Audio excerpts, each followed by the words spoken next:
I'm Dr. V Mohan, and today I want to tell you about some of the challenges that I have faced in my life. I'm doing this because very often people tell me, "What for you? You were born with a silver spoon, and then everything was ready made for you, and so you could build your institution." If you know the real story, you'll know the kind of challenges and difficulties that we went through. We left my father's center, my wife and I, in the year 1991, and we had absolutely no money. We had no money in the bank. We didn't know what to do, so we had to start borrowing. So we started borrowing from banks.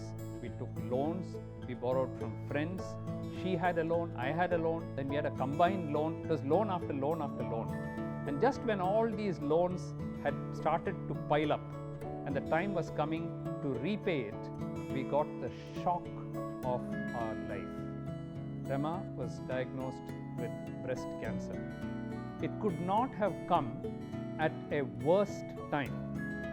One, because not only she was the head of ophthalmology, her income was very important because she was doing so many procedures and bringing in the income. But more importantly, she was a managing director of our center. And then now with cancer, with surgery, radiotherapy, chemotherapy, hormone therapy, you name it, the entire work. She's completely out of action for almost a year. And here I am struggling with all these loans to pay it back. And then of course, miracles start happening. If you have deep faith, then God, when He closes one door, He starts opening not one door, but many doors. And that literally happened to us.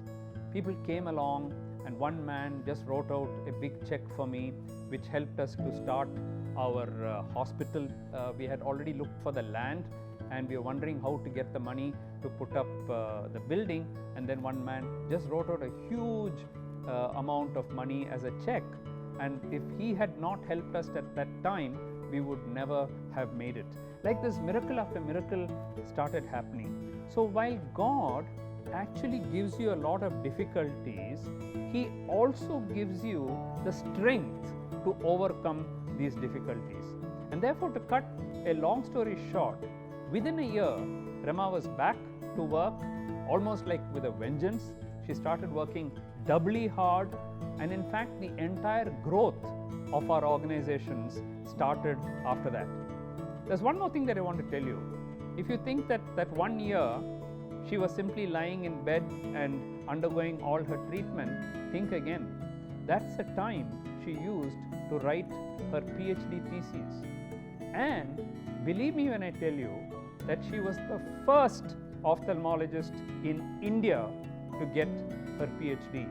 And what was her work on? She had worked on basic biochemical aspects of diabetic retinopathy, or the affection of the eye due to diabetes. No ophthalmologist had done biochemical research, and she had done it as a clinician, as a doctor. She had done it.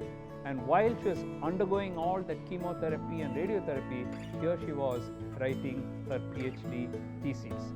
So my message to you is, never ever give up. We all watch a match and we think, oh, it's all over. Last ball, he has to hit 6 runs to win, and then he hits a 6 and the whole match changes. So that's how in life, just when you think it's over. So I read this book where somebody who's gone through such difficulties. He says that his house was taken away, he went bankrupt, his car was taken away, even his clothes were taken away. So finally all he could do was to go and lie on a football ground and thinking, what's going to come to me? And then while he was lying on that football ground, he looked up, and suddenly it struck him, I have reached rock bottom. I can't go any further down. I can only go up. So when things look really bad for you, comfort yourself with the thought that it can't get any worse. It can only get better. Have faith, work hard, believe in yourself, focus on what you want, and above all, keep praying. And then suddenly you will find that that's the end of all your troubles, and a new life, a new chapter starts. So I wish you all the very best For those of you who are going through difficult times, remember this story, and it ain't over until it's over. Stay tuned.